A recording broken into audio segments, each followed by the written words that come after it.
एक होता कारवर. प्रकरण 5. विपन्न ॲलाबॅमा. ॲलाबॅमा राज्यात 1832 साली 2000 वस्तीचं एक छोटं खेडं नव्यानंच वसवलं गेलं. टस्केगी. निम्मी वस्ती निग्रो गुलामांची. अर्धी उमर गुलामगिरीतून काढून मुक्त झालेला काळा लुईस ॲडम्स आणि पूर्व आयुष्यात गुलामपदरी बाळगून असणारा गोरा जॉर्ज कॅम्बल या दोघांनी मिळून त्यांनी शाळा उघडायचं ठरवलं. त्याच शाळेसाठी त्यांनी आर्मस्ट्रॉंगला पत्र पाठवलं होतं. आर्मस्ट्रॉंगने आपल्या हॅम्प्टन संस्थेतून ज्ञानाची मशाल हाती घेतलेल्या ताज्या दमाचा निग्रो तरुणाला बुकर टी वॉशिंग्टनला या शाळेसाठी पाठवलं. 4 जुलै 1881 रोजी बुकर टी वॉशिंग्टन यांनी टस्केगी ज्ञानदीप प्रज्वलित केला. Tuskegee normal and industrial institute for Negroes. एक मोडकं गळकं जुनाट चर्च आणि 30 काळे विद्यार्थी 14 ते 60 या एस्पेस वयोगटातले. बुकर टी वॉशिंग्टन यांच्या शाळेचं हे प्राथमिक स्वरूप. वॉशिंग्टननी एका विद्यार्थ्याला त्याची हकीकत विचारली. त्याने सांगितलं तो व्हर्जिनियात जन्मला. 1845 साली अलाबामात विकला गेला. वॉशिंग्टनने विचारलं, तुम्ही किती जण होतात? 5 जण. मी, माझा भाऊ आणि 3 खेचरं.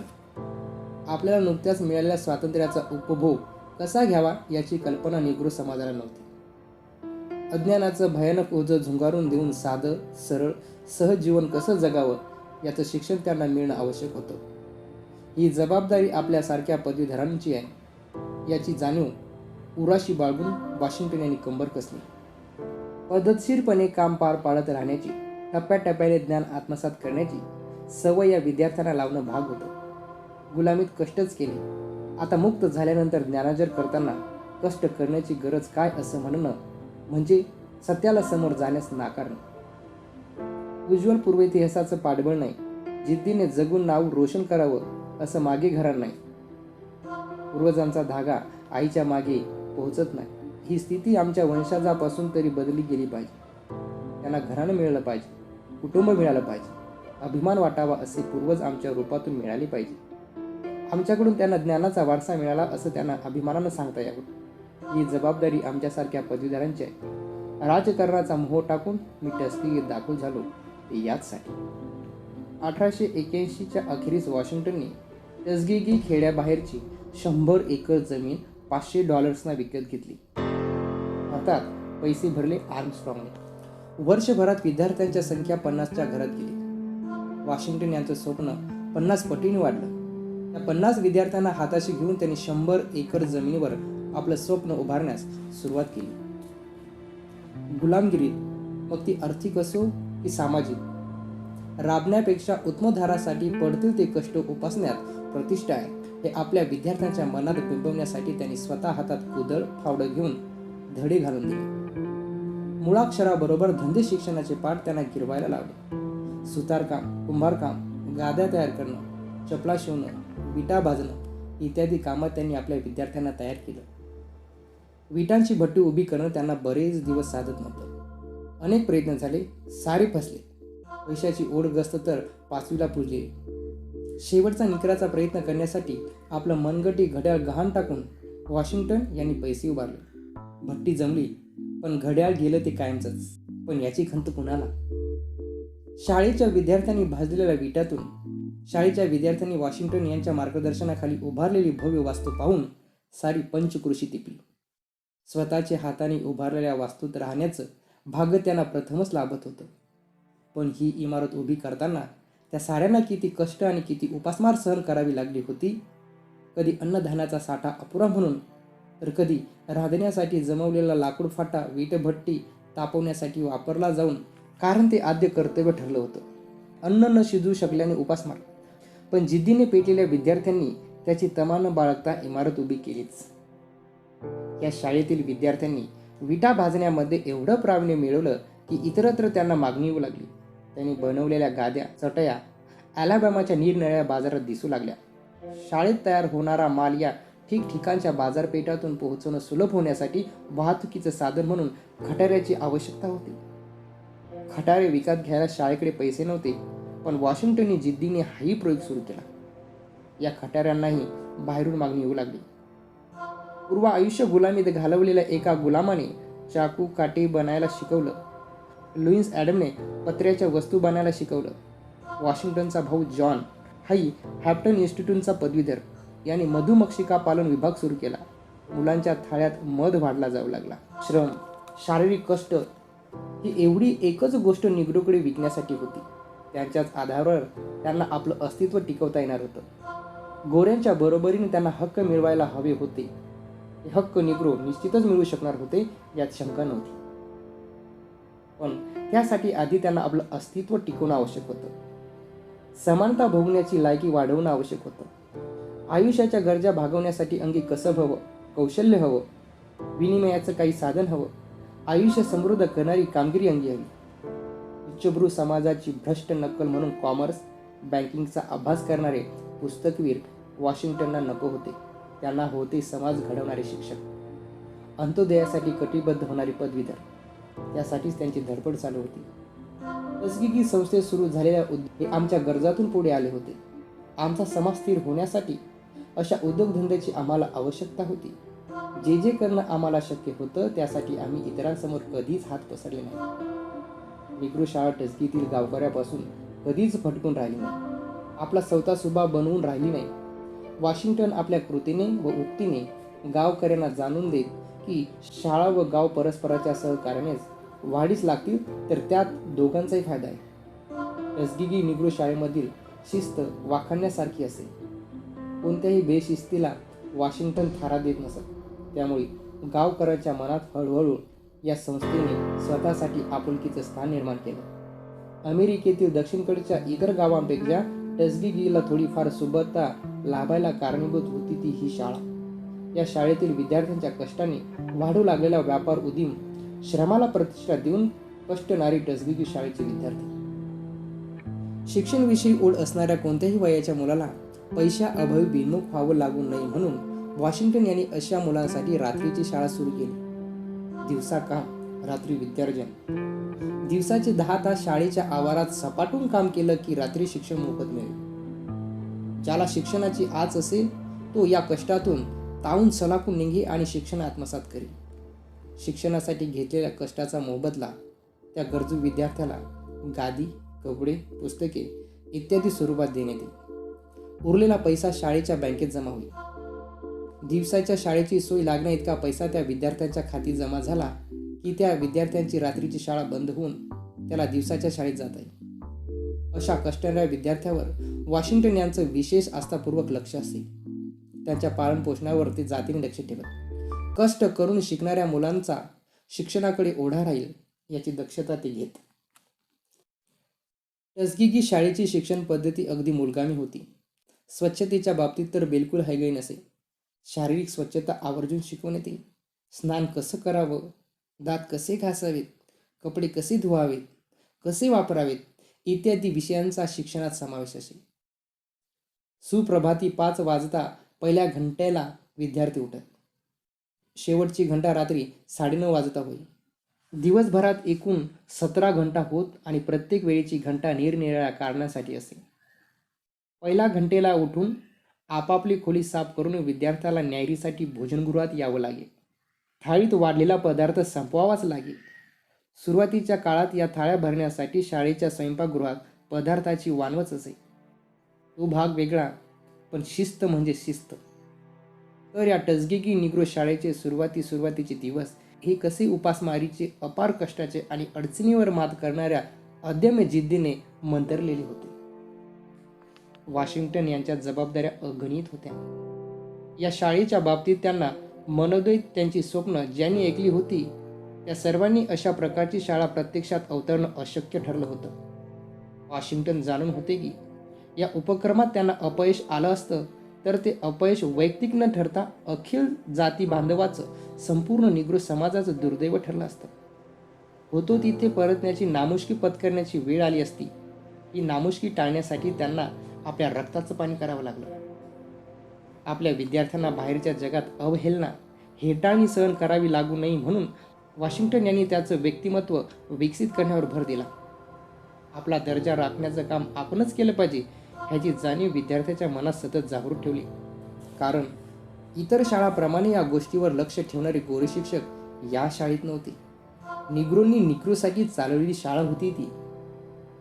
कामाच्या बाबतीत मुलगा मुलगी असा भेद केला जात नसे. केवळ पुस्तकी शिक्षणावर निर्भर न राहता प्रत्यक्ष जीवनाशी ज्ञानाची सांगड घालण्याची सवय त्यांनी आपल्या विद्यार्थ्यांना लावली होती. साऱ्या शिक्षणाचं उद्दिष्ट ठरलं होतं विद्यार्थ्यांची मानसिक, नैतिक आणि शारीरिक घडण. शारीरिक श्रमांना प्रतिष्ठा मिळवून देण्यात यशस्वी कोण ठरले असतील तर ते वॉशिंग्टन. हाताने किंवा कमीत कमी यंत्राच्या सहाय्याने वस्तू बनवण्याचं शिक्षण त्यांनी आपल्या विद्यार्थ्यांना दिलं. टस्केगीतील निग्रोंची शाळाही त्या समाजाचं महत्त्वाचं अंग बनावे त्या दृष्टीने वॉशिंग्टन प्रयत्नशील असत. विद्यार्थ्यांची सर्वांगीण जडणघडण उत्तम प्रकारे व्हावी हे विद्यार्थी शिकून बाहेर पडल्यावर त्यांनी आपल्या ज्ञानाचा उपयोग आपल्या बांधवांच्या उद्धारासाठी करावा. आत्मोन्नतीवर समाजोन्नती साधावी या उदात्त ध्येयाच्या पायावर त्यांनी ही शाळा उभारली होती. टस्केगी शाळेत शिक्षण घेणाऱ्या विद्यार्थ्याच्या मनात सेवाभाव जागृत ठेवण्यात वॉशिंग्टन यांनी निश्चितपणे यश मिळवलं. समाजोन्नतीसाठी झटत राहणं ही प्रत्येकाची नैतिक जबाबदारी आहे. त्यासाठी प्रत्येकाने कार्यरत राहिले पाहिजे ही विचारसरणी आपल्या विद्यार्थ्याच्या मनावर बिंबवण्यातही त्यांनी यश मिळवलं.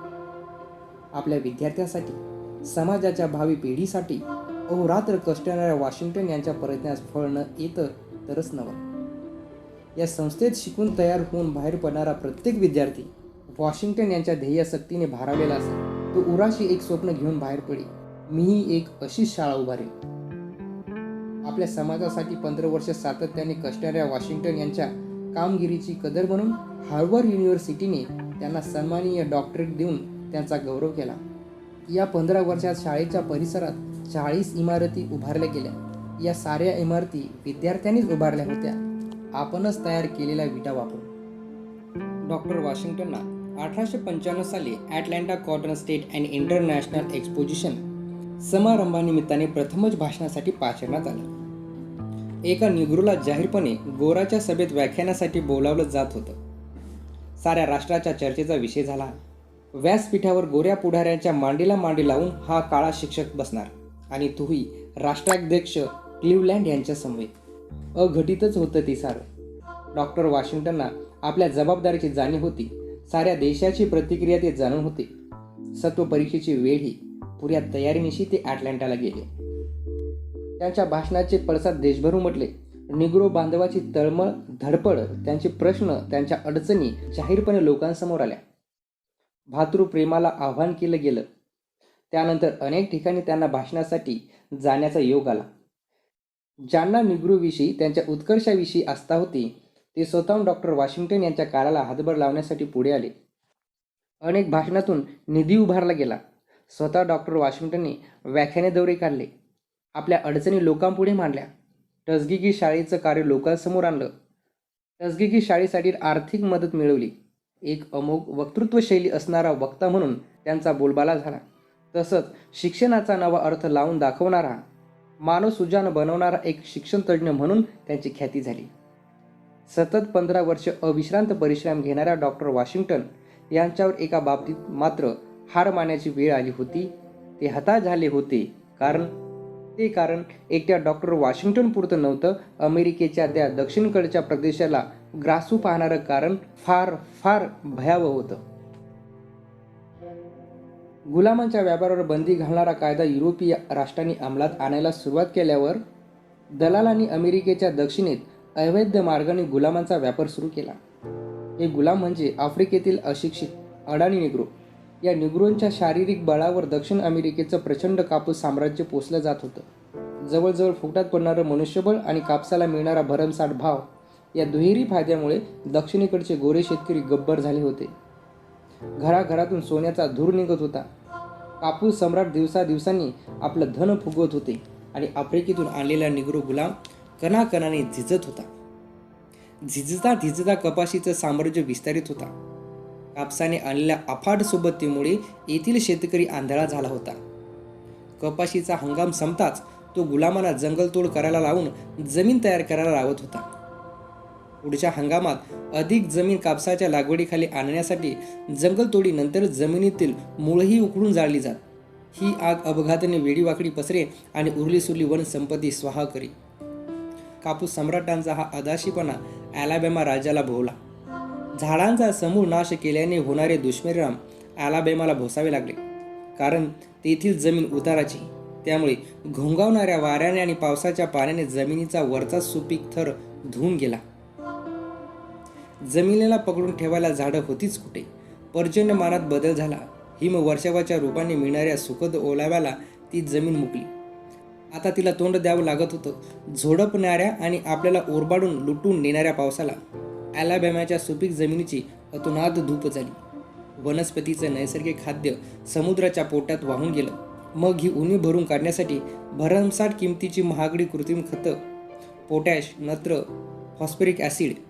जमिनीची अशी धूप चालू असतानाच तिच्यातला उरलासुरला कस खादाड कापूस शोषून घेत होता. त्याच्या लागवडीला खळ, अडकाव कसा तो नव्हताच.